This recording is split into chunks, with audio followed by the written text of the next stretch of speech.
मनोहर अपने माता पिता के साथ एक छोटे से शहर में रहता था। वह एक कंपनी में काम करता था, जिसके पैसे से वह अपना खर्चा और अपने परिवार का खर्चा चलाता था। कुछ वर्ष के बाद मनोहर की शादी हो जाती है। उसकी पत्नी का नाम रिया था। रिया एक बहुत ही लालची किस्म की औरत थी। रिया को जब भी पैसे मिलते थे तो वह तरह तरह के कपड़े और गहने खरीद लेती थी। वह जब भी किसी समारोह में जाती थी तो हमेशा एक नए कपड़े और गहने पहनकर जाना चाहती थी।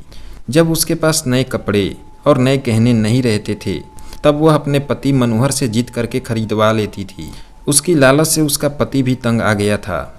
मनोहर रिया को हमेशा समझाया करता था कि हमारी कमाई उतनी नहीं है कि मैं तुमको हर समारोह में जाने के लिए अलग अलग तरह के कपड़े और गहने खरीद कर लाया करूं।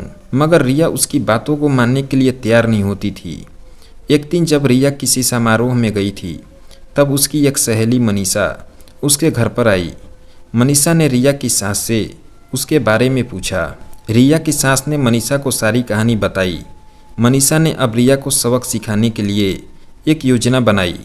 वह रिया के घर का सारा राशन लेकर चली गई और राशन की डिब्बे में अपने गहने और नए कपड़े लाकर भर दिए। जब रिया समारोह से वापस आई तब वह किचन के डिब्बों में गहने देखकर बहुत खुश हुई। शाम हुआ। जब रिया खाना बनाने गई तब उसे राशन नहीं मिला। तब वे अपनी सास से पूछा, सारा राशन कहाँ गया? उसकी सास ने जवाब दिया, मैंने सारा राशन और घर का सारा सामान बेचकर तुम्हारे लिए गहने और कपड़े खरीद लिया है।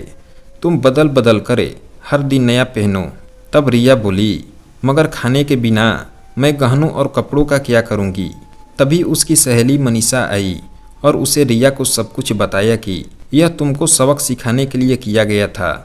अब रिया को भी समझ में आ गया, जीवन जीने के लिए सबसे ज़्यादा जरूरी भोजन होता है, न कि बदल बदल कर गहने और कपड़े पहनना। रिया अब अपने पति की कमाई के अनुसार ही सारा काम करती थी और वह खुशी खुशी रहने लगी।